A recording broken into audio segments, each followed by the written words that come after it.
صدقہ فطر کے بارے میں رہنمائی فرما دیں.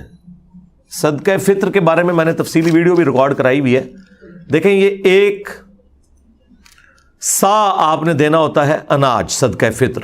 بخاری مسلم میں آیا ہے کہ نبی علیہ السلام نے صدقہ فطر ایک سا مقرر کیا تھا.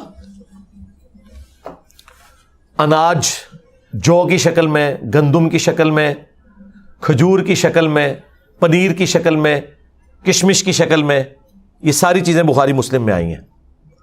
اور ہر بڑے چھوٹے ایون ایک دن کے بچے کی طرف سے بھی، خواہ غلام ہے یا آزاد ہے، مرد ہے، عورت ہے، بوڑھا ہے، بچہ ہے، وہ اس نے ادا کرنا ہے ایک سا. یہ نبی علیہ السلام نے اسے مشروع فرمایا. اور ابو داؤد کے اندر حدیث موجود ہے کہ نبی علیہ السلام نے جو روزہ دار کے روزے میں جو کمزوریاں رہ جاتی ہیں نا، کبھی فوش گوئی ہو گئی، کوئی اور گناہ کا کام ہو گیا، اس کی کمپنسیشن کے لیے مشروع فرمایا اسے کہ ہر شخص نے یہ ادا کرنا ہے. اور صحابہ کرام اسے عید سے پہلے پہلے ادا کرتے تھے، اور پریفریبل یہ کہ بالکل آخری دنوں میں آپ اسے ادا کریں. اب اس حدیث کی طرف آئیں جو بخاری مسلم میں موجود ہے کہ وہ سا کیا ہے. سا ایک پیمانہ تھا میئرمنٹ کا نبی علیہ السلام کے مبارک زمانے کے اندر. ایک سا کے اندر 4 مد ہوا کرتے تھے. جس طرح ہمارے زمانے میں 1 کلو گرام کے اندر 4 پاؤ ہوتے ہیں. 1 کلو گرام ہم کتنا لیتے ہیں؟ 1000 گرام. اور 1 پاؤ کتنا ہے؟ 250 گرام. 250 والے 4 ہوں تو 1 کلو گرام بن جاتا ہے. بالکل اس طریقے سے اس زمانے میں 4 مد مل کر ایک سا بنایا کرتے تھے. اور یہ میئرمنٹ تولنے کے اعتبار سے نہیں ہوتی تھی، ماپنے کے اعتبار سے ہوتی تھی. یعنی گڈویاں بنی ہوئی تھیں. جس طرح ہم بھی بچپن میں کبھی محلے میں وہ بیر بیچنے آتا تھا تو وہ گڈویاں بھر کے نا وہ دیتے ہوتے تھے. آج کل تو تول کے ہوتے ہیں نا، گڈویوں کے ذریعے ہوتے تھے. ابھی بھی گڈویوں والا ہے ماپنے والا. دودھ کے کیس میں 1 لیٹر کا ہم نے پیمانہ رکھا ہوا ہے. 1 لیٹر کے اندر 1000 ملی لیٹر ہوتے ہیں. لیکن ہم غلط العام میں پتہ اسے کیا کہتے ہیں؟ 1 کلو دودھ دے دو. حالانکہ اگر آپ 1 کلو دودھ لے رہے ہیں تو وہ 1 لیٹر دودھ سے کم ہوگا، کیونکہ دودھ کا وزن پانی سے زیادہ ہوتا ہے. ہاں 1 کلو گرام پانی اور 1 لیٹر پانی یہ اپنے وزن میں برابر ہوں گے، کیونکہ وہ 1 لیٹر پیمانہ رکھے یہ گیا ہے کہ سٹینڈرڈ پانی کو مانا گیا ہے کہ پانی کا جو وزن ہے نا 1 کلو گرام جو ہو، وہ پانی جتنا والیوم گھیرتا ہے، جتنی جگہ گھیرتا ہے، اسے 1 لیٹر قرار دے دیا گیا اور وہ پیمانہ بن گیا اس کا. لیکن دودھ تو پانی سے تھوڑا وزنی ہوتا ہے. تو دودھ اگر آپ 1 کلو گرام لیتے ہیں نا، 1 کلو گرام دودھ، تو وہ آپ کو 1 لیٹر پانی یا 1 لیٹر جو دودھ ہونا چاہیے تھا اس سے کم پڑے گا، کیونکہ اس کا وزن زیادہ ہے، وہ پہلے ہی پورا ہو جائے گا. ٹھیک ہو گیا؟ یہ میں نے آپ کو کلیریفائی کر دیا. اچھا اب آ جائیں اس طرف. تو اب عرب ملکوں کے اندر تو یہ آج ظاہر ہے وہ عرب کے لوگ پھر اپنی اس ڈکشنری کو ٹرانسفر کر کے باقی لوگوں کو بتاتے ہیں یہ پیمانے تو ان کے تھے. تو اس میں جو سعودی عرب کی فتویٰ کمیٹی ہے نا، اس نے باقاعدہ اس کی کیلکولیشن کی ہے 2600 گرام. یہ فتویٰ کمیٹی نے جو ڈاکومنٹ نکالا نا، ویسے تو اگر یہ پورا 2500 گرام ہوتا تو ہم کہہ دیتے 2.5 کلو، لیکن انہوں نے نکالا ہے اس کا 2600 گرام، یعنی 2.5 کلو کے اوپر 100 گرام. ایک کیلکولیشن یہ چل رہی ہے. ایک اور کیلکولیشن ہے جس میں ذرا پرانے زمانے کی ہے، وہ کنورژن کرتے ہیں نا، 2750 گرام بن رہا ہے، یعنی 2.25 کلو. اور ایک تیسری کیلکولیشن میں 2400 گرام بن رہا ہے، جس میں 1 مد 600 گرام کے برابر ہے، تو وہ 4 مد ایک ساتھ مل کے 2400. تو یہ 3 یعنی چل رہے ہیں 2400 گرام، 2600 گرام، 2750 گرام. یہ 2750 جو ہے یہ سیف سائڈ کے اوپر ہے, یہ 3.25 کلو ہے. ٹھیک ہے, تو 2750 گرام یعنی کہ 3.25 کلو یہ اپروپریٹ ہے. ایک سا 2750 گرام 3.25 کلو. اور اگر زیادہ احتیاط آپ نے کرنی ہے راؤنڈ آف کر لیں, 3 کلو ہی دے دیں. 3 کلو کھجور بھی دے سکتے ہیں, ظاہر ہے وہ تو مہنگی پڑے گی, 600 روپے کلو کھجور آلموسٹ ہے 1800. آٹا کتنا کلو چل رہا ہے جی؟ 150. تو اگر آٹا لیں گے 300 تو 450 روپے بن جائے گا. ٹھیک ہے, کشمش لیں گے تو ہزاروں میں بنے گی, پنیر لیں گے ہزاروں میں بنے گی. اچھا یہ سب پھر وہ آپ نے 3.25 کلو یا 3 کلو سب کے لیے وزن ایک ہی ہے, ایک سا, کیونکہ بخاری مسلم میں ہے کہ ایک سا دیتے تھے اناج, اور پھر ساتھ یہ ہے کشمش, پنیر, کھجور, گندم, جو اناج ہے وہ سارے کا سارا اس میں آتا ہے. وزن وہی رہے گا 3.25 کلو یا راؤنڈ آف کر کے 3 کلو. اور یہ جو میں آپ کو یہ فگر بتا رہا ہوں یہ سنی اور شیعہ کے ہاں کامن ہے. ہاں مسلم شریف میں آتا ہے کہ حضرت معاویہ رضی اللہ تعالیٰ عنہ نے جہاں اور کئی معاملات کے اندر سنت میں اپنی رائے کو داخل کیا, اس میں بھی داخل کر دیا تھا. انہوں نے کہا تھا کہ جی ہمارے والی جو گندم ہے وہ اعلیٰ کوالٹی کی ہے, لہٰذا ہم آدھی گندم دیا کریں گے. تو ابو سعید خدری اس پہ ناراض ہوئے. انہوں نے کہا کہ میں جو چیز رسول اللہ سے سن چکا ہوں اور آپ کے حکم پہ عمل کر چکا ہوں, میں تو مرتے دم تک ایک سا ہی دیا کروں گا صدقہ فطر. تو شکر الحمدللہ ماموں پارٹی بھی ایک سا ہی دیتی ہے آج. ہاں وہ ماموں کے مطابق نہیں چل رہے بلکہ بخاری مسلم کے مطابق چل رہے ہیں. تو وہ آپ نے نصف سا نہیں کرنا کہ جی وہ والی گندم سستی ہے تو وہ والی مہنگی ہے. گندم جو آپ کھاتے ہیں وہ. اب اگر کوئی یورپ اور امریکہ میں ہے نا جناب, تو اس نے یورپ اور امریکہ کے ریٹ کے اوپر کرنا ہے. تقسیم بے شک پاکستان میں کرے لیکن کھارا تو وہاں سے ہے نا. یہ تو نہیں ہو سکتا کہ کھارا وہاں ہے اور کیلکولیشن یہاں کی نکالے گا وہ, نہ اس طرح نہیں ہو سکتا. ہاں قربانی کے جانور والا معاملہ ایک الگ ہے, وہ بھلے وہاں خریدے یا یہاں خریدے, وہ تو جانور پورا آپ نے لے لیا نا یا حصہ ڈال لیا, اور وہاں تو وہ پھر اس طرح کرنے بھی نہیں دیتے. لیکن یہ تو آپ نے جو خود کھاتے ہیں نا وہ آپ نے 3.25 کلو سیف سائڈ پہ رہتے ہوئے 3 کلو اناج آپ نے دینا ہے. تو اگر آپ آٹے کے مطابق کیلکولیشن کر لیں, اچھا یہ آٹا بھی 150 روپے کلو اس کے لیے جو 150 والا آٹا, اگر کوئی دیسی آٹا لے رہا ہے اور وہ اوپر ہے تھوڑا سا تو وہ اس اعتبار سے زیادہ ریٹ لگائے گا. ہاں دیسی کا ہے 150 ہے, چلو ٹھیک ہے. پھر سفید آٹا تو اس سے سستا ہوگا, ہاں تو 450 ہے 3 کلو کا, تو ٹھیک ہے 450 آپ کر لیں. اور اگر آپ افورڈ کر سکتے ہیں تو راؤنڈ آف کر کے 500 دیں, زیادہ دینے میں کوئی گناہ نہیں ہے, کم میں مسئلہ ہے. اور یہ آپ کے روزے کے اندر جو کمزوریاں ہیں نا ان کا کفارہ بنے گا, یہ ذہن میں رکھیے گا. اس کے بغیر آپ کے روزے قبول نہیں ہوں گے, ان کی کمزوریاں کمپنسیٹ نہیں ہوں گی. اور اگر اس دن بھی کوئی بچہ آپ کے گھر پیدا ہوا ہے نا, اگرچہ اس نے روزہ رکھنا ہے یا نہیں رکھنا, جو بچے روزہ رکھنے والے ہیں نہیں رکھنے والے, بوڑھے رکھنے والے نہیں رکھنے والے, ہر ایک کی طرف سے گھر کے سربراہ نے وہ دینا ہے. ہاں یہ ذہن میں رکھیے گا. اس میں کوئی روزہ رکھتا ہے یا نہیں رکھتا, ہاں جو بندہ افورڈ نہیں کر سکتا اس کے لیے کوئی نصاب نہیں ہے زکوٰۃ والا کہ ایک بندہ کہے کہ میں امیر ہوں گا تو ہی میں دوں گا. نہیں, ایک عام آدمی بھی دے گا. عام آدمی جو 2 وقت کی روٹی اپنی چلا رہا ہے اس کے لیے ایک صدقہ فطر کے برابر اللہ کی راہ میں خرچ کرنا کوئی مشکل نہیں, وہ دے گا. کس کو دے گا؟ اپنے سے زیادہ غریب لوگوں کو دے گا. اس میں جو امام شافعی نے تھوڑا سا غلو کیا اور اہل حدیث بھی حنفیوں کی ٹسل میں اس طرف چل پڑے کہ چونکہ احادیث کے اندر اناج آیا لہٰذا اس کے ایکویلنٹ پیسے نہیں نکالے جا سکتے. آپ کو پتا ہے یہ بات, اہل حدیث کہتے ہیں کہ اگر کسی نے 2.5 کلو یا 3.25 یا 3 کلو اناج کے پیسے دے دیے تو اس کا صدقہ فطر ادا نہیں ہوگا. حنفی کہتے ہیں نہیں, پیسے بھی دے سکتے ہیں اور آپ اناج بھی دے سکتے ہیں. میرا موقف امام حنیفہ کے ساتھ ہے. یہ جو اہل حدیث نے مسئلہ کھڑا کیا اور امام شافعی سے مستعار لیا حنفیوں کی ٹسل میں, یہ بالکل باطل ہے. مجھے بتائیں اب جتنی آبادی ہو چکی ہوئی ہے, اگر آپ اسے راشن میں ٹرانسلیٹ کرنا شروع کر دیں پھر تو مدرسوں اور مسجدوں کے باہر لا کے بڑی بڑے ٹرک اور کنٹینر کھڑے کرنے پڑیں گے. یہ پاسبل ہے آج کے دور کے اندر. اور پھر جن مولویوں کو آپ مسجد میں جاتے ہوئے پیسے دے رہے ہیں ان سے پوچھیں کہ یار تم نے اتنا جو اکٹھا کیا ہے پیسہ, بعد میں راشن لیتے ہو پھر اس کا؟ ہو سکتا ہے آپ کو کہہ دیں ہم لیتے ہیں, لیکن لیتے کوئی نہیں ہوں گے. کون لے گا یار؟ لاکھوں روپے کے تو انہیں بڑے بڑے کنٹینر گندم کے اور وہ آٹے کے لینے پڑیں گے اور بوریاں, پھر اس کو تقسیم کرنے کا تکلف کون اٹھائے گا؟ اور یہ آٹا اتنا نہیں ہے کہ یہ خود کھا لیں, کتنا کھائیں گے؟ یہ تو سینکڑوں سال تک کھاتے رہے تو جتنا انہوں نے اکٹھا کیا ختم نہیں ہونا.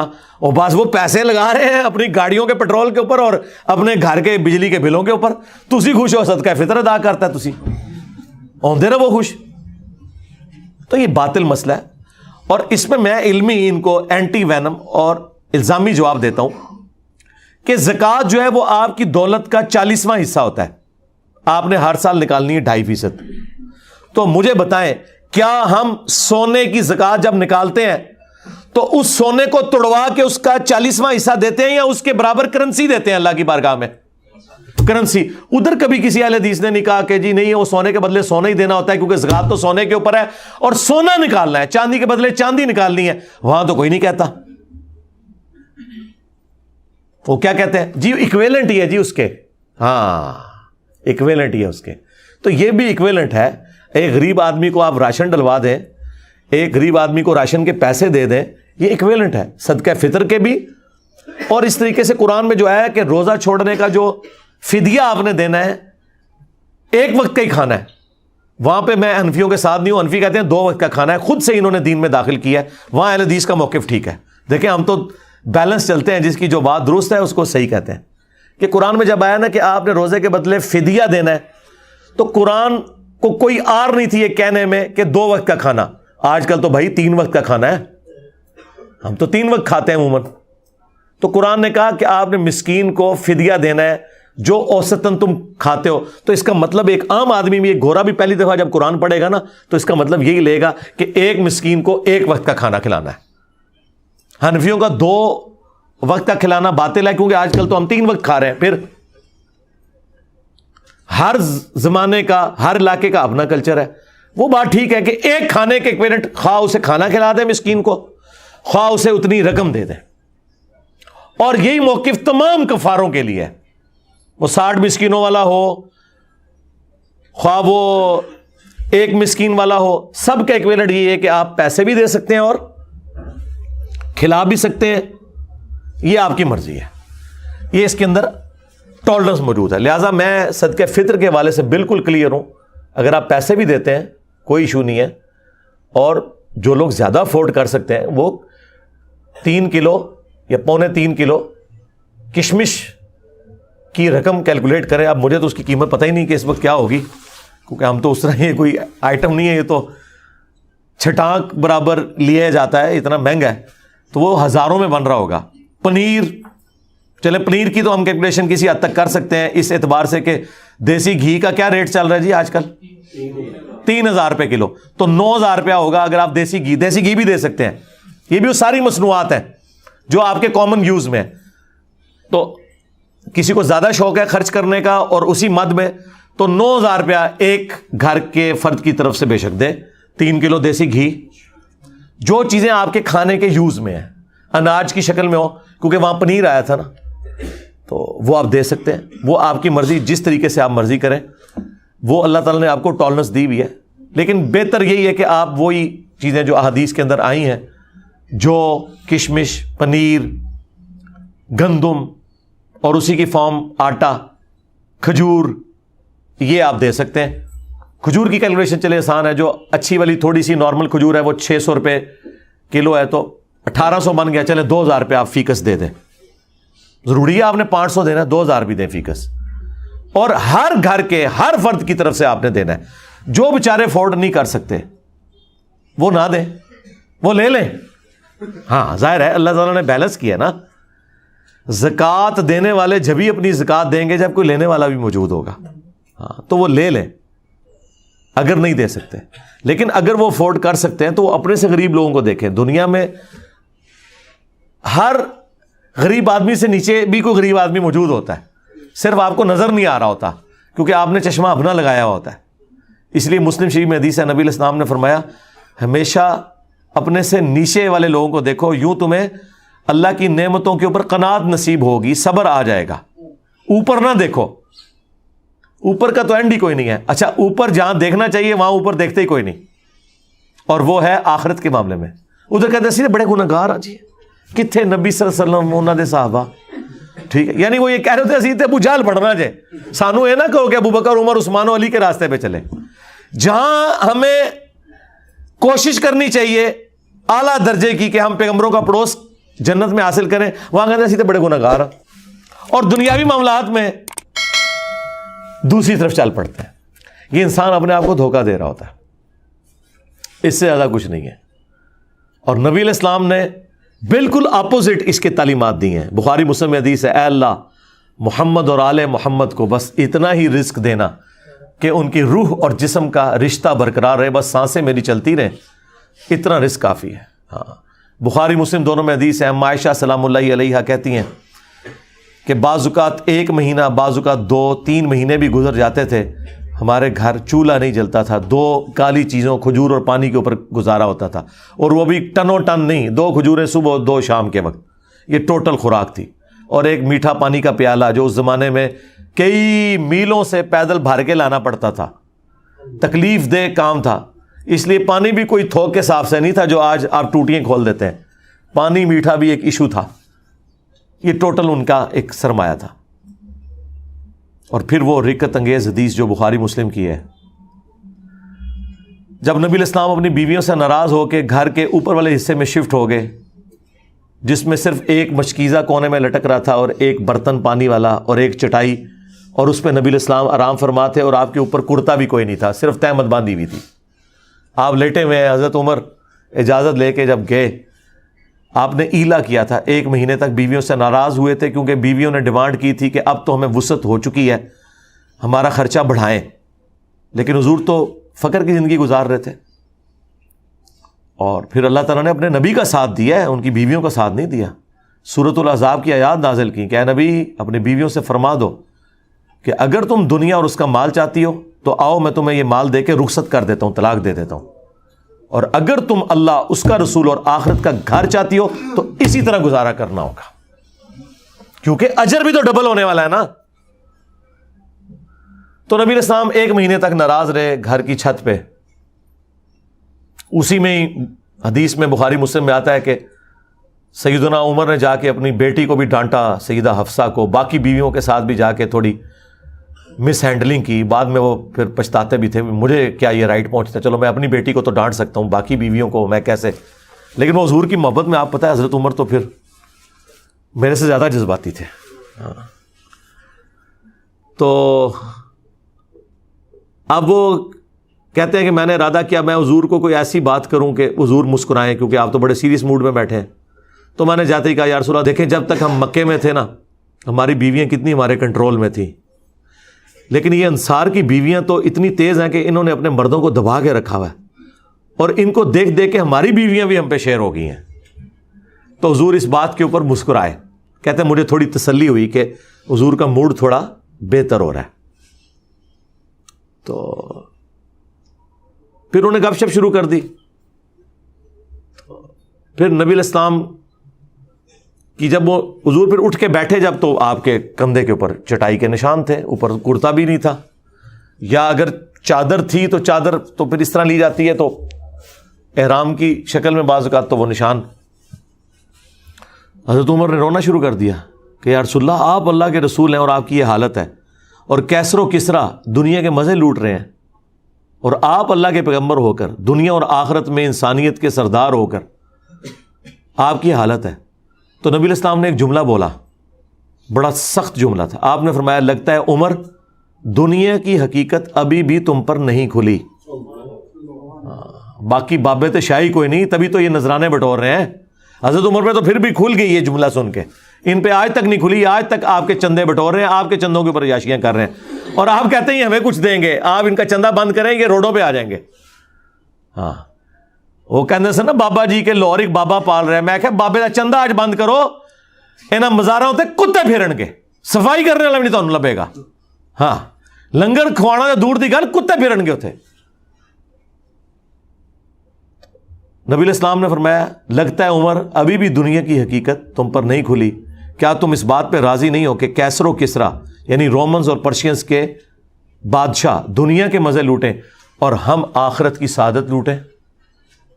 سرکار یہ جملے پھر حضرت عمر نے ایسے پلے باندھے ہیں کہ اپنے دور خلافت میں نہ حرام کھایا ہے نہ کسی کو کھانے دیا ہے، ہاں ٹنڈ کے رکھا ہے۔ اسی لیے حضرت عمر کی وفات کے بعد فتنے شروع ہیں۔ انہوں نے بنو امیہ کو چھپانے کے لیے کہا کہ حضرت عثمان کی وفات فتنوں کا آغاز ہے، نہیں، حضرت عمر کی شہادت۔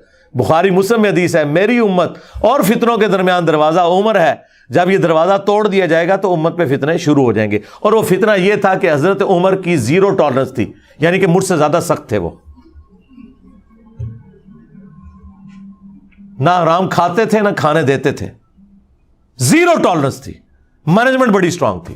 حضرت عمر کی شہادت کے بعد وہ معاملات اس طریقے سے strictly managerial point of view سے نہیں چل سکے، اس لیے حضور نے فرمایا تھا کہ میری امت اور فتنوں کے درمیان دروازہ عمر ہے۔ اور حضرت عمر نے خود کہا کہ وہ فتنہ جو سمندر کی موجوں کی طرح اس امت پہ آئے گا وہ حضرت عمر خود تھے، ان کی وفات کا ہونا، ان کی شہادت کا ہونا۔ اور بخاری مسلم میں الفاظ ہیں، حذیفہ بن یمان رازدار رسول یہ حدیث بیان کر رہے ہیں کہ وہ دروازہ توڑا جائے گا، کھولا نہیں جائے گا، یعنی حضرت عمر کو قتل کیا جائے گا۔